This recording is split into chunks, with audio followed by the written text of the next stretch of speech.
Now we're going to go into what I call the sitting mount. With the skydive mount, the focus was predominantly on control, although I can attack from there.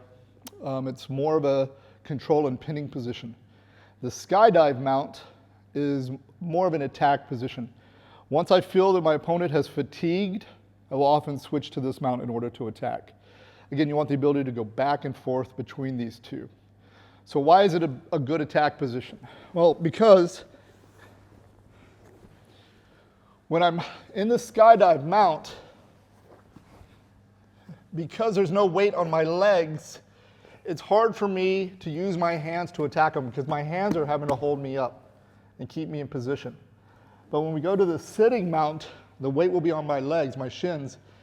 In other words, now my hands can be used to attack or work other things. Okay? So the sitting mount is not the sitting up mount, which you will see next. Very important, I want my knees in front of my hips. So all I'm going to do is bring my knees up, my feet are tucked in, and I'm sitting back. Okay, so I don't want my knees below my hips or even behind my hips on this one. I'm sliding them up, and very important, I'm sitting back as far as I can.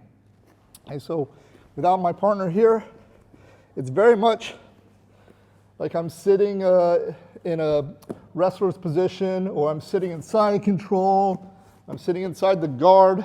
Same thing, hips down, knees forward. Okay. Now, I personally, I will take my feet. I don't like to have my feet out like this or like this. There's way too much room for him to escape. I'm going to be flat on my feet. I'm going to curl my toes in and tuck them right into under his butt. If his legs are down, I dig my toes right into his thighs.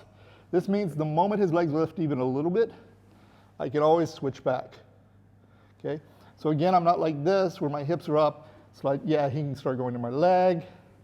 I'm not like this where I might get rolled over my ankle. I'm connecting. This is a big part of my top game philosophy. The more I'm connected to him in more areas, the more predictable his movements are. I can feel his movements. So if I'm like this, my hands are here, my chest is up high, my knees aren't really touching him, my feet aren't touching him. He's already gotten that far before I felt anything move. But if I'm here, I can feel everything he's doing, where he's going, and I can react quickly to that. Okay, so my hands will be on the ground. Again, what I tell people is, this is an okay position, but right now I only have 2 bases on the ground. Okay, now I have 4. So which is more stable, a car or a motorcycle? The car is more stable, has more connection to the ground. So I don't like to take my hands, both hands off the ground, unless I know he's really exhausted and not moving much. Okay. Also, when I take my hands off the ground, I can no longer move my legs. Okay. If my hands are on the ground, I can always start moving my legs. Okay, so I keep my hands on the ground as before. My arms aren't bent, they're straight. Okay, now I can sit up like this. Most of the time again, I'm going to bring my body down simply because when I'm up like this, frame on my hips, it's easy for him to frame on my hips. When I'm down and he tries to frame on my hips, it's a lot more work. Okay, so this is our second position, the sitting mount. Okay, and again, I can always transfer from here to here. Again, notice I'm very tucked in. So if he tries to slide under my foot, it's here.